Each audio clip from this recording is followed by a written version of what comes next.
All right, we got a fun one. We're going to combine hunting and Christianity, which, if you follow Tricer, you understand that's what we do all the time. It's how our business is built. So I've got Jim Pilkauskas. I probably just butchered his last name. They call him PK on the podcast from Remnant 300, a discipleship hunting slash program for young men to raise up Christian leaders in our community, not hunters, but Christian men. And That's that's right. always my focus, right? I take my kids out, and yes, they kill all kinds of stuff. I'm not trying to raise up hunters. I'm trying to raise up godly men first. And hunting is a tool I use to disciple my sons and do so. And Jim is doing that on a bigger form with kids that aren't even his own, which is really neat. So, Jim, how you doing, man? Good, brother. I really appreciate you having me on, Drew. Yeah. When did you get saved? It's funny. A lot of times I'll talk to people, they could tell you the exact year, the month, the day, the time. I would say my wife and I both got saved together, which is pretty cool, 10 years ago. Okay. When we came here to Fort Bragg, North Carolina, we found a church.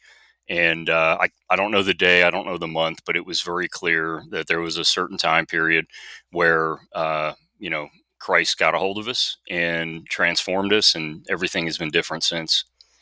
Yeah, I'm very similar. Back in 2006, I'm about 20 years into this thing now, and I can't tell you the day, but it was like this It was more of a process for me. It Yeah, wasn't like I walked in and someone threw some holy water on my forehead and I fell on the ground and was a Christian. It was like, I don't know about this. I got some. It's going to work through this. The next thing you know, I'm going to Bible college, and going into ministry.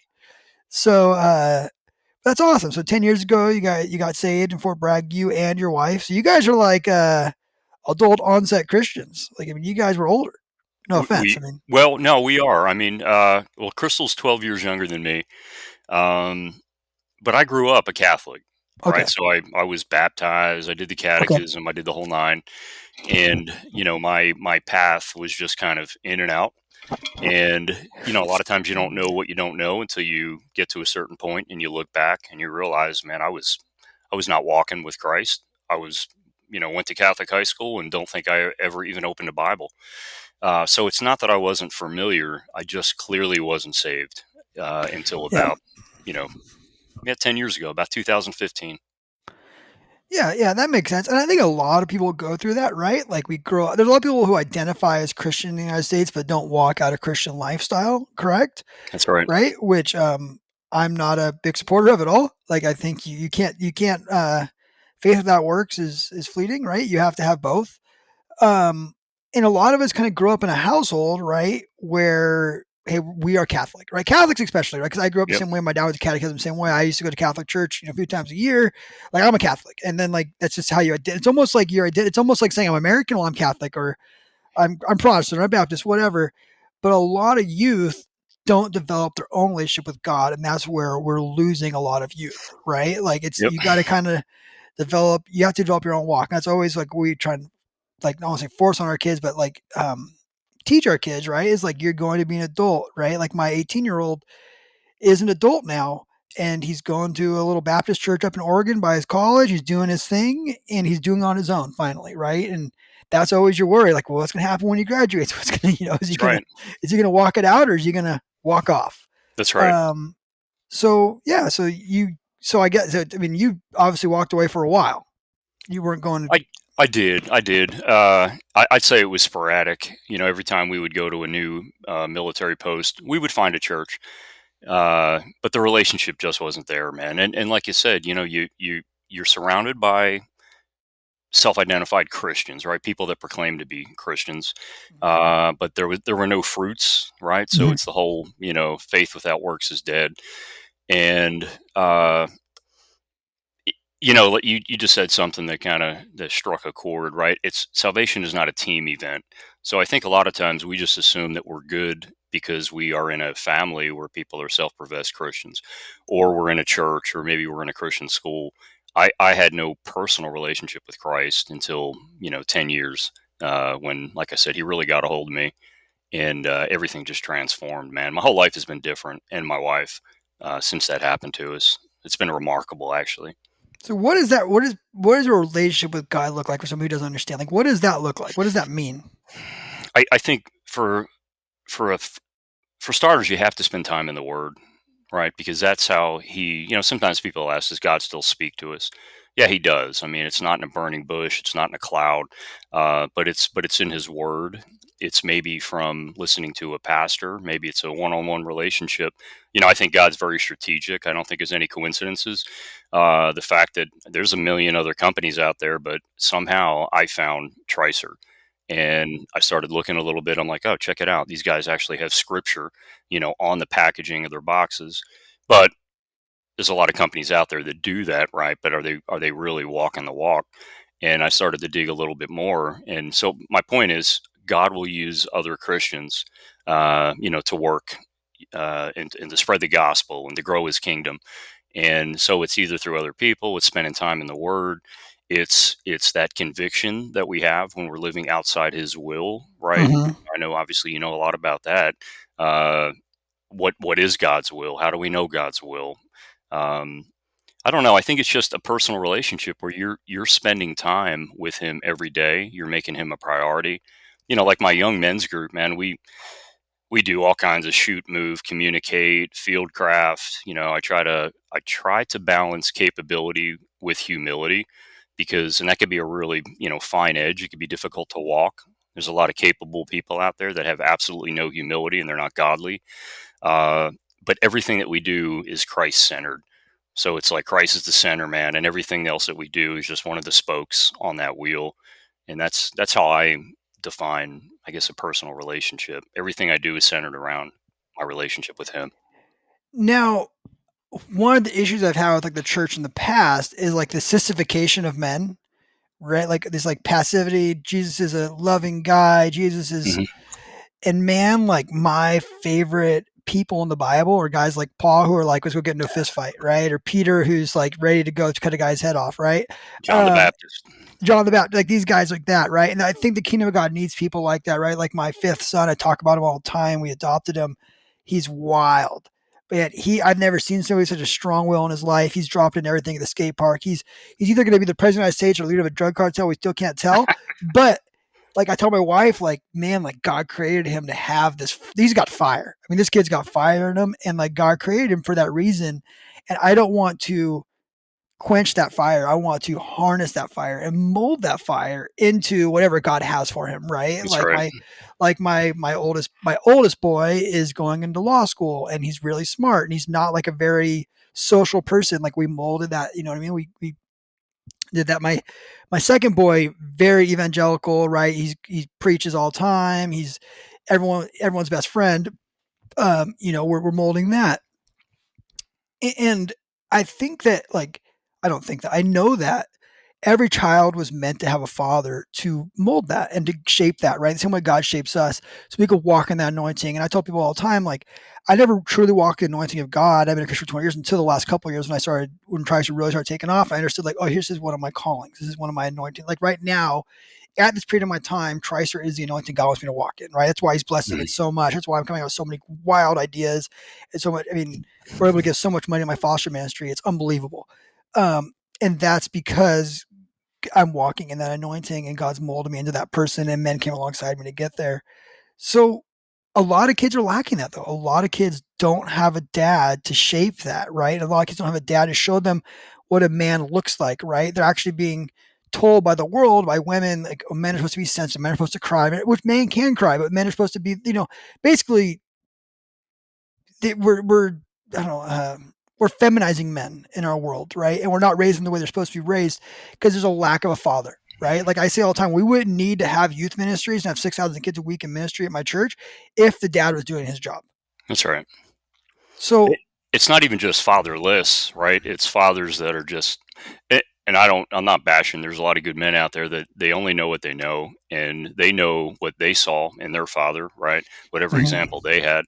So it's fatherless, and then it's fathers that just don't understand the biblical mandate, right? They don't understand what true biblical masculinity is, what it means. Mhm. You're absolutely right. I mean, I'm sure you've seen a lot of the devotionals I do. I'll pull out statistics, and if you look at the impact on a family of a fatherless home, I mean, it's unbelievable, right? So you're right. Most of the problems that we have, it would be resolved if we just had fathers in homes, and then fathers that were actually godly fathers and doing what the Lord designed, and followed that model, right, of one man, one woman, raising a family.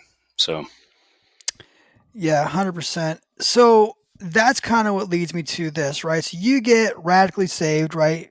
And God gets a hold of your heart in 2015, 2016, somewhere around there.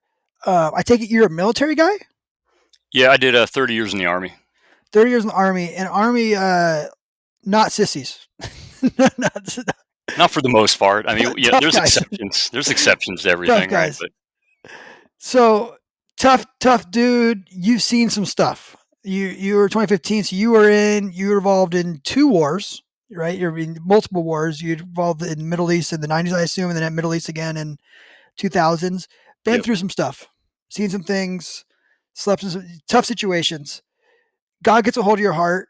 Um, at what point do you decide, like, I want to impart this biblical masculinity onto young men? Yeah. So honestly, Drew, it's funny how it happened. I started doing family devotionals, and I I look back at myself 10 years ago, and I had no idea what it meant to be a biblical father, right, and to lead my family biblically. Um, but we did start doing family devotionals. We found a church. We were there every time the doors were open. I did a lot of study on my own, and one night a group of teenagers come. I have three sons, by the way, two 20-year-old twins and a 17-year-old. And since we've been here, we've kind of become that house where all the kids want to come hang out, which I'm very Mhm. happy about, actually. So one night, the boys come up. There's about 10, teenage boys in my backyard, and we get some foul weather. They all come in the house, and Crystal, my wife, kind of gives me the nudge, man. And she's like, hey, why don't you take advantage of this time and do a devotional with the boys? I had nothing planned. I hadn't even thought about it. And I did a devotional, and they decided, hey, can we do this again next week, Mr. PK, which is what the boys call me. And I said, yeah, you know what? Let's do this. And it just started to evolve, right? That was 4 years ago. And I will tell you, Drew, I mean, I'm definitely the head of my family, but my wife is the neck. I mean, she often is the one that will kind of turn my head where I need to focus. And then I just, I do my thing. And that's exactly what happened. It was really her that gave me the nudge. So that was the initial, genesis of it. But there was so much happening back then, right? All the toxic masculinity and all the nonsense, all these movements in our country, in our society, all the things that you're talking about already, the effeminization of men, turning young boys into, girls. And so that's when I really started to think, all right, I've got to do something. I've got to focus on this. Let's talk to these boys about biblical masculinity. And I tried to frame it around being a provider, a protector, and a servant leader. And then I started, I do a devotional every week. I, build a devotional based on one of those three pillars. And based on my military experience, I know that when you have a bunch of, young men from, disparate backgrounds and experiences, one of the quickest ways to get them to bond is some kind of physical hardship. And I'm a big fan of voluntary hardship. You know what I mean? If you're going to be a man, you have to get out. Ice cold showers, rucks, getting up Type early. type two You know, fun is do type it. two fun. Yeah, yeah, man. So there was always an element of some kind of physical event, usually a ruck, a team building event, and that really just helped the boys kind of bond very quickly. And so that's what we're doing. That's the model that we followed for the past few years, where they show up at 6 o'clock at my house, at our house every Monday night, and we'll do a ruck, a trail run, some kind of a class. I'll do a devotional, and then Crystal, my wife, lays out a bunch of food, feeds everybody, and it's just food and fellowship. But it's really grown. There's about 82 or 3 people in my group. Generally speaking, on a larger Monday night, I'll have about 35 people here, and God's blessed it. I think because we're honoring Him and we're not watering anything down. We're preaching the Word and just speaking the truth. So He's definitely been blessing us. It is wild. And I want to break down your whole provider protector. What was the last thing? Provider protector, and what was it? Servant leader. Servant leader. Um, it is wild how hungry people are for the gospel right now. Yeah. Right? Like people are hungry. Like we went to and I'm unapologetically Christian, right? Like you listen to this podcast, if you don't like it, don't listen to it. Like I talk about God. You know me for 5 minutes, you know I'm a Christian, I'll tell you.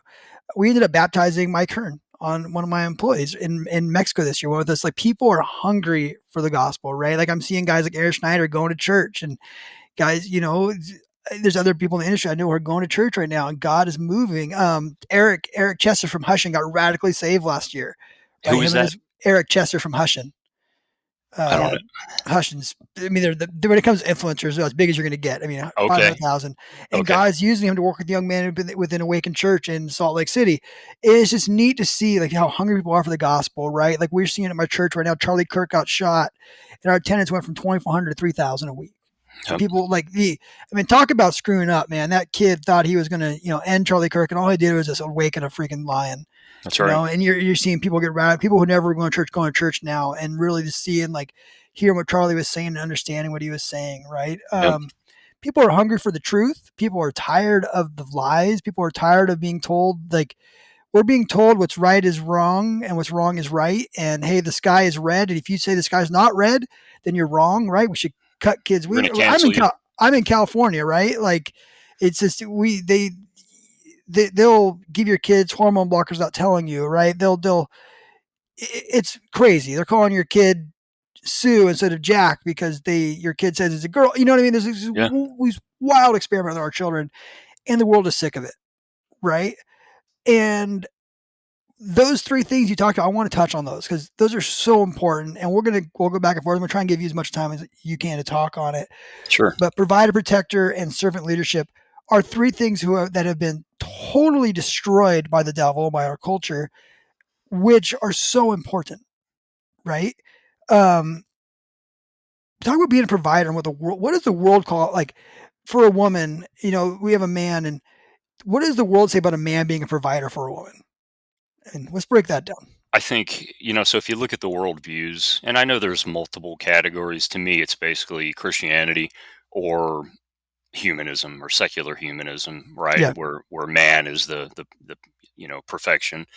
I think the secular worldview would say that anybody that has a job and provides for his family. I think they look at it in terms of a roof over a head, and they're good things. Obviously, they're very important, but I would say it's a roof over the head and food on the table, and I think that's about where it would stop from a secular humanist perspective.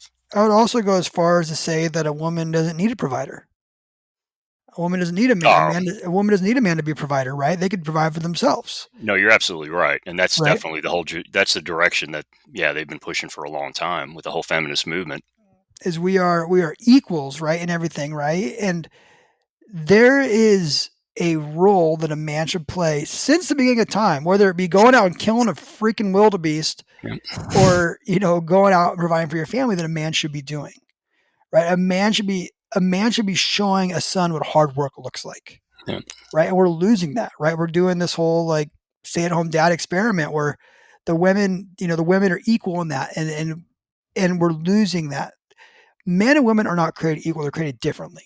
that's right. They're equal, but they're different, right? Like there's things my wife, like I tell my wife all the time, like if you died, our kids have a lot of fun. They probably die as well. If she wasn't here, like it's like they would just like I need her, right? Like Yeah, without absolutely. her, like she's the glue that holds it together, right? She's the one they Yep, go to. She's the like, yes, I'm fun, but man, like I need her to keep these five kids alive, to homeschool five kids, to do what we do. Like there's a absolutely. partnership there, and a lot of my role in that partnership is providing for my wife to be able to do that, and my kids seeing me work hard, my kids seeing me, when they were younger, doing this 6 days a week, overtime, 7 days a week, working real hard, making, struggling, losing a house.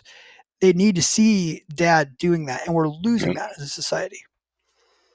Yeah, that's because you go back to prior to the Industrial Revolution, right? Men, boys, they woke up early and they had breakfast, and the son did something with dad, whatever the trade was. Yep. They worked with dad, and Industrial Revolution comes, and now people have to travel to get to the factories, and all of a sudden we need daycare. And I think it was probably World War II was the first time where there was actually, I mean, there was a need, there was a legitimate need, to keep things running back here in the States while most of the men went off to war. But like a lot of things, right? Some things aren't inherently bad, but once once the progressives, once the left, once evil realizes that they can exploit something, that's what happens. So initially, women doing a lot of the jobs that men did, it was probably a necessity. But then they kind of realized, hey, guess what? We don't really need men, right? We can marginalize the men. And that's where I think the whole feminist movement even started. Even to say the word feminist, will draw, a hateful response. But yeah, I mean that's what it is, right? We've gotten away from God's plan, God's model.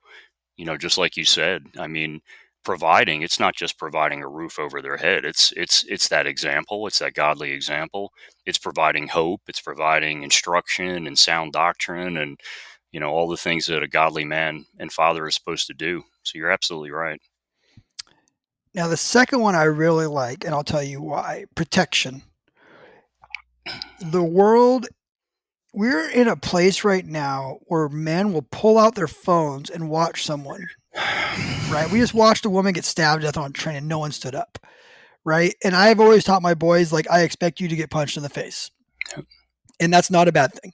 Like, I Mhm. expect you to get punched. Like, we don't need to be sissies, right? Like, I'll give you an example.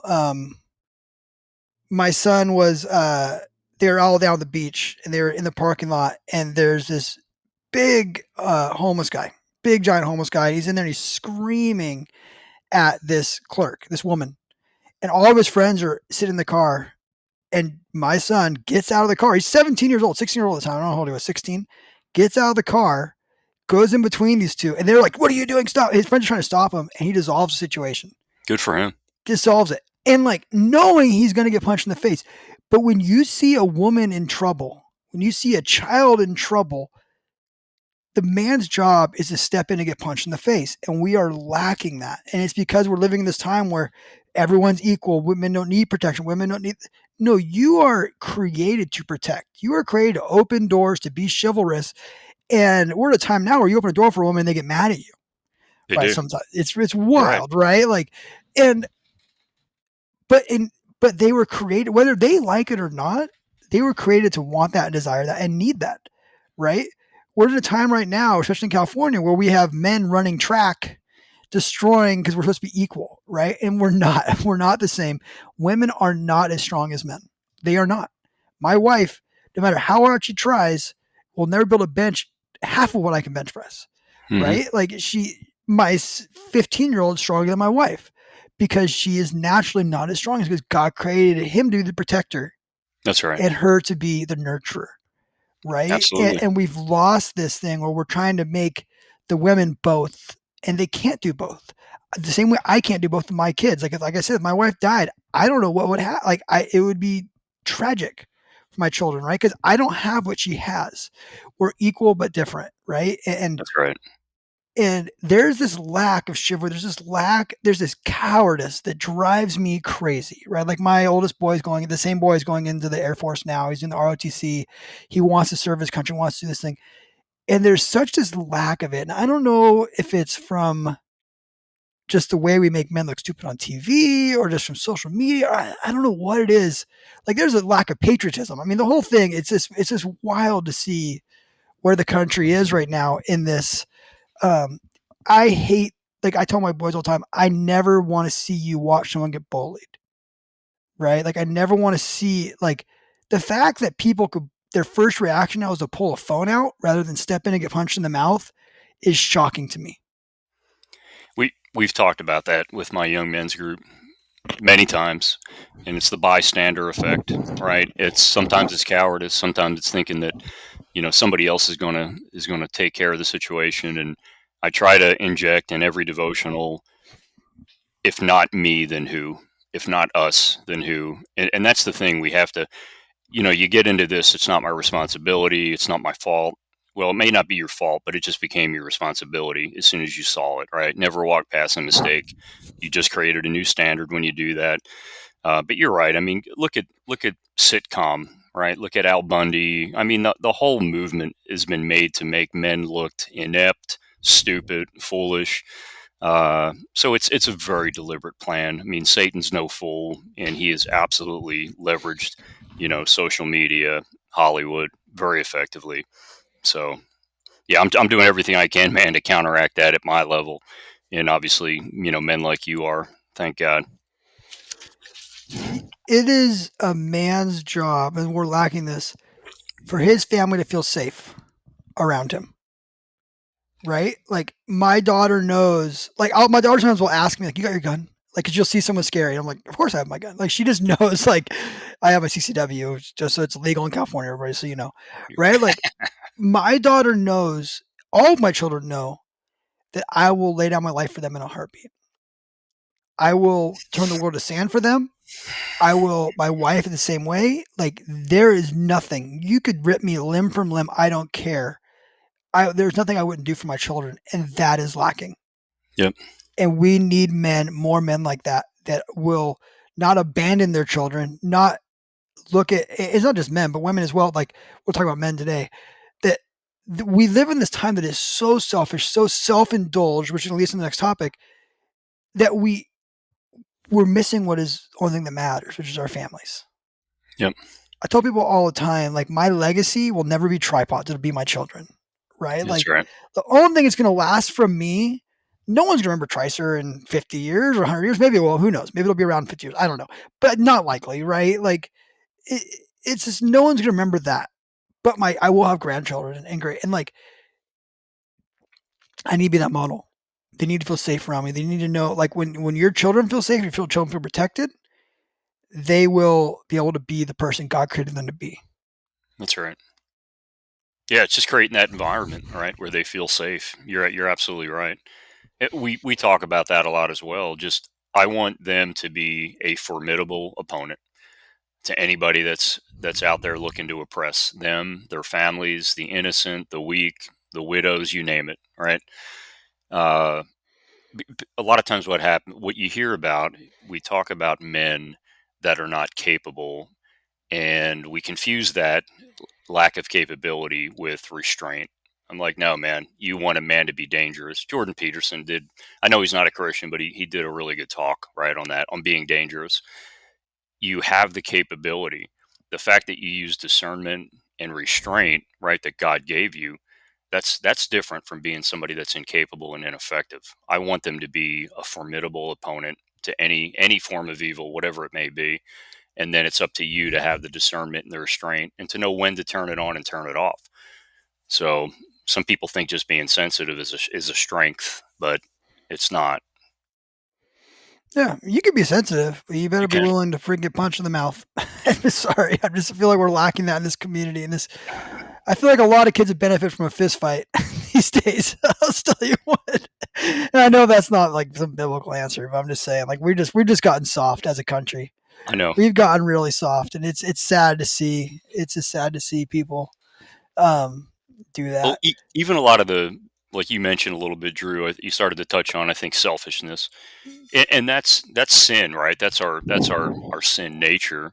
It just doesn't come natural to wake up and think, what can I do to make somebody else's life better today? How can I serve others? There's nothing natural about that.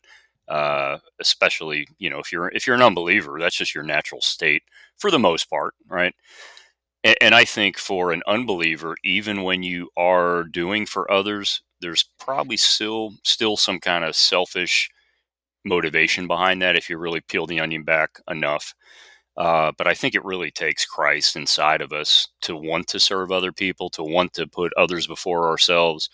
Uh, yeah, so a lot of the selfishness that I see with some of the younger boys, like getting in the front of the food line and stacking a bunch of food on their plate before other people have had a chance to eat. I turn to there's a lot of former special operations guys that come to my meetings, and we all say the same thing, man. Just one punch in the mouth, and that would solve that problem. I mean, I'm not going to do it. Obviously, I'm not abusing children here, but in Yeah, the army, that's what would happen. You know what I mean? That something like that. If you were selfish, or if you refuse to carry the weight, if you refuse to be a team player, they would police you up very quickly. You would be dealt with, and it would either be fixed or you'd be on your way. if you don't have that, some kind of forcing function for some of these kids, man, they just never grow out of that. And I think that's just a natural trajectory to continue to serve yourself. So we're trying to counter that as much as we can. Yeah, I think the military is going back to those basics now. Last couple of years, I Yeah. think Seth's kind of back on track. Like, yeah, we're going to get away from this DEI stuff and Yep. get back to kicking butt and taking Yeah. names. Department of War. Um, yep. So that leads into servant leadership. What is servant leadership, and why is it lacking? And why is it? I mean, why is it so lacking in the U.S. today? Oh man, I think there's a lot of reasons. I think like we just talked about, once you remove absent of God, there's just not a lot of there's not a lot of good things happening, man. I hate to say it. And even sometimes in the church, right? There's a lot of selfishness. There's a lot of some of the motivations. It's about numbers. It's about money. It's about power. It's about, a lot of people want this external validation. And lead we definitely learn how to lead in the military, right? I mean, from a very early age and early rank, you're given people to be responsible for, and we're actually taught. We have leadership training, leadership courses, Mhm. leadership schools. Doesn't mean everybody's good at it, right? I think some of us are, I don't know if I'd say born to lead, but I guess anybody can be taught. But God gives us all different gifts. um, so I think having vision, being able to follow that vision, being able to put it in action, not for your own benefit. Like, I'll be honest with you, even with a small ministry that I have, 50 some people, it's still small. I do have a very, very small social media presence. I'm not a guy I'm not an influencer. I only post things because I like parents and other folks to see what we're doing, for the young men. But I even thought to myself, if for some reason, man, like let's say I get on Tricer and Drew makes me famous, and he and I break the internet, I don't ever want things to be about me. I want the focus to always be on the Lord and what these young men are doing to become better godly men. So I think that's something we just have to kind of struggle with every day, and it's the whole die to self. I don't want it to be about me. Lord, help me get out of the way. Use me, to further the gospel, to further your kingdom. And I think that's why servant leadership is missing, right? Because again, I think it's very difficult to find it absent of Christ. Uh, so I guess it's a The short funny answer. thing with servant leadership is, right? Because I've been in ministries for 20 years now. A lot of times it's not fun, right? Like servant leadership is doing something you don't want to do, but doing it because you know that the fruit is so much better. Like, right? Like leading your group. It can be really exciting sometimes. And I guarantee there's sometimes you're like, I don't want to do this tonight. Right? There's going to be weeks where you don't want to do it, right? There's going to be weeks you have to deal with things you don't want to deal with. There's going to be weeks you have to deal with parents. I do a bunch of youth stuff, right? And like, especially in today's world where your kid can't do anything wrong because you don't spank your kid and your kid's just the angel. And you're just like, why am I doing this, right? Or you're getting a complaint to the church or something you did. And you're like, why don't you come lead your kids group? You know what I mean? It's hard, but servant leadership isn't done for you. It's done to help others, right? And Mhm. you serve as an example for these kids, right? And you do it like not for servant leadership. Not isn't necessarily always giving you the best accolades. Honestly, most of the time, it's not even like recognized at all. Right. Like I remember, I'm like, let's give an example. Like I always wanted to preach. Like I went to Bible college. I wanted to teach our college ministry for years, and I would pick the chairs up every single week, and I would say messages, and I would set the chairs up, set chairs down, and I remember just doing that, and no one ever was like, "Hey, good job," right? And I finally got to preach, right? I got to get a chance to, give me a microphone, I never shut up. Um, but that's like an example of servant leadership, right? And you see it a lot with people, right? It's just that lady who, like my mother-in-law, she's 75 years old, and she goes to do an after-school Bible club every single Wednesday. She's old, she's tired. The last thing she wants to do is deal with a bunch of freaking junior hires, but she leads this group, right? And that's servant leadership. And she's in there doing it. And then she obviously brings along like my kids, my 17-year-old and my 15-year-old go and help her, and they do the group with her. And that's really cool. But that's servant leadership. Doing something that doesn't necessarily give you accolades, but it Yep. does benefit the kingdom of God or benefit somebody else.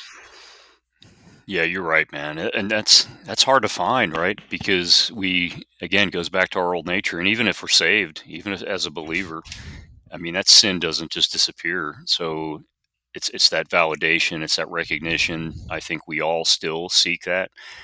I get convicted when I catch myself doing it, right? But it's still part of us. Uh, the old saying about uh, not caring who gets the credit, as long as the mission is successful. That's easier said than done, right? How many people, like you said, I mean, are you getting any recognition at all for being the guy that cleans the church every Sunday after everybody has already left, or doing the dishes? It's all that backside support is what we'd call it in the military. All those support tasks that have to get done in order for the mission to be successful. Like my wife is phenomenal about that, man. Like I'm the one that kind of gets to get, the attention, if you will, right? Doing the devotion, and I'm the guy that they see. But guess who's in the kitchen, man, preparing all the food? We're cleaning the house all day beforehand to get those Yeah, kids in there. man. And no one's like, man, this house looks great. They didn't see what your wife did. I read a Bible study at my house for 17 years. Trust me, I know. Yep. Yeah, I mean, 30, like 35, 36, young men coming in with soaking wet, rucks and, smelling like a nasty Ranger squad, tromping through your house. Yeah, you're right. No one says, man, your floor looks good, Mrs. PK. So yeah, it's that behind the scenes work. There's no recognition. That's real servant leadership, man, and that's tough. Because we all want to be recognized, unless we die to self. It's not even daily, man. It's like it's throughout the whole day, right? We're trying to die to self and say, Lord, let it not be about me. We're either trying to bring the focus on us or we're trying to bring it to Him, and I think that's the key. And it just doesn't come natural. It's something we have to, be very deliberate about. Well, especially in today's day and age where all we want to do is post how great of parents we are on the internet, right?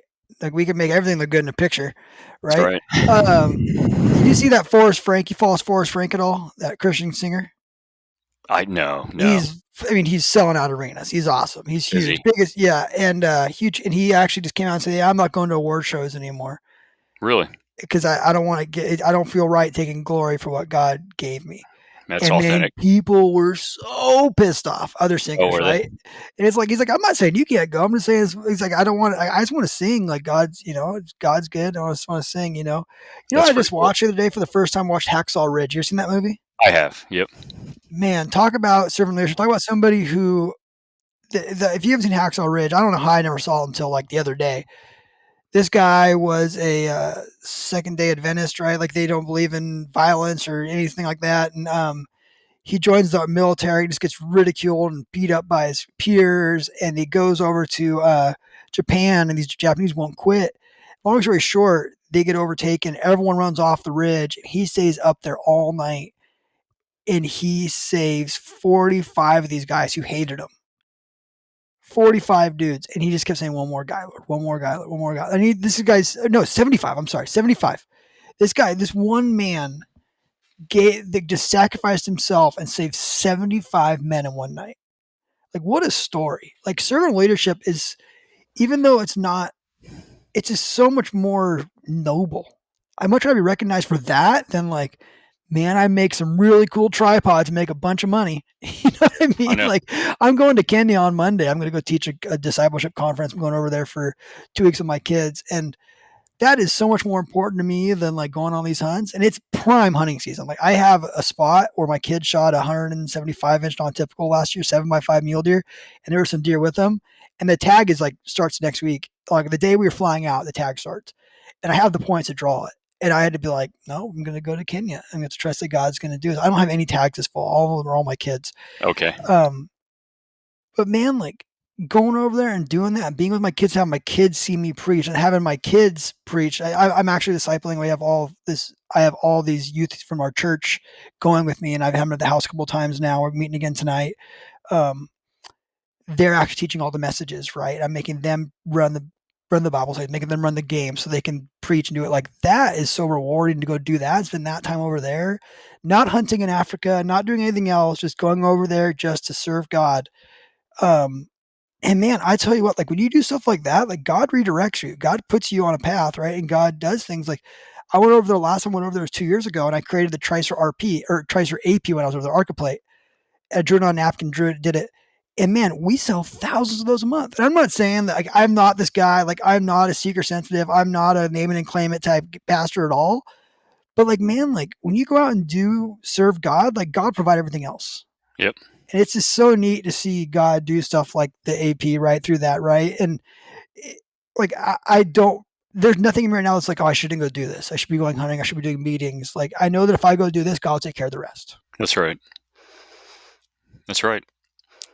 That's the key, right? Too. And a lot of times he does not give us the whole picture from A to Z. He just gives us the next step. And, he equipped, what is it? He equips the called as opposed Yeah. to calls the equipped, right? So Yeah. that's what I'm trying to get these boys. We talk a lot about God's will. What does that mean?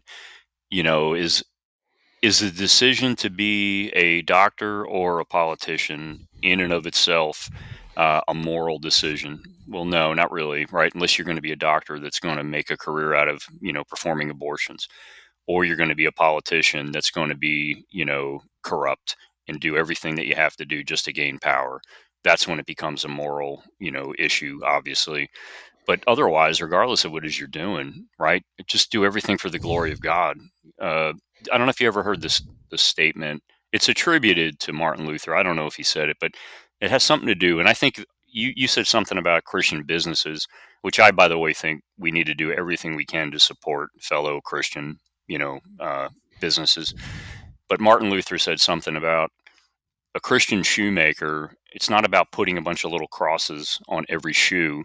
It's about producing the best quality shoe he can, right? Because God appreciates uh, good craftsmanship and us giving our best and devoting to Him. So I think that's what it's all about, man. 100%. Pretty epic podcast. Why don't you give us a success story from your ministry and what you guys are doing back there? Kind of give us a rundown of what you guys are doing, some of the stuff you're doing. Give us a success story of some of these kids. So one of the things that I've seen, Drew, is it's really nice to get feedback. A lot of times you don't get the feedback, and not about validation, but just to know that your efforts, right, that there are some Oh yeah, fruit. kids are the You know, most, especially young kids. They're the most underappreciative. Like I've done junior high and high school ministries for years, and you're like, I don't get paid to be here. right? That's right. Jeez Louise. Well, that's like I'm a nonprofit, right? So there's Yeah, been some people that have almost like, well, tell me more about what you do. I'm trying to decide if I should bring my son. I'm like, brother, I'm providing you a service. I'm going to feed your son. I'm going to pour my time into him. I'm not going to charge you anything.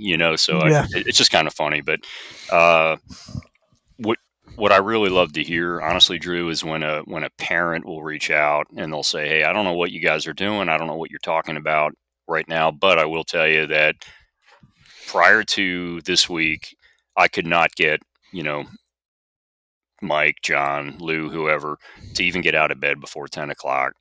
Uh, never wanted to open the Bible. Never wanted to come to church with me. This morning he's up at 5 a.m. He jumps in a cold shower. He's working out. He's asking me questions about Scripture. He wants to do a Bible study. He wants to go to church with me. Uh, Watching, probably the biggest success story I think is watching the boys create this environment where they truly nurture each other. They support each other. It's like a friendly competition, but you don't see them. It's like Ephesians 4:29. Man, they are not tearing each other down with their words. They're building each other up. And I try to tell them that every Monday night, man. And like you said, there's a lot of Mondays where, man, it's the last thing I want to do right now. It's been a long day. I don't really want to put on a ruck when it's North Carolina, 100-degree, 100% humidity. But once we get out there and we start working together, man, it's just so fulfilling. And just watching the boys motivate each other, encourage each other uh, at their Christian school. After chapel every day, the instructor will say, "Who wants to close in prayer?" Every single time it's one of the boys that comes to my young men's group. So now they're very confident and comfortable about, leading a prayer in their family, praying at school, sharing the gospel. I'll see them walking downtown Southern Pines, man, handing out Bibles, handing out tracts. So that's really what it's all about.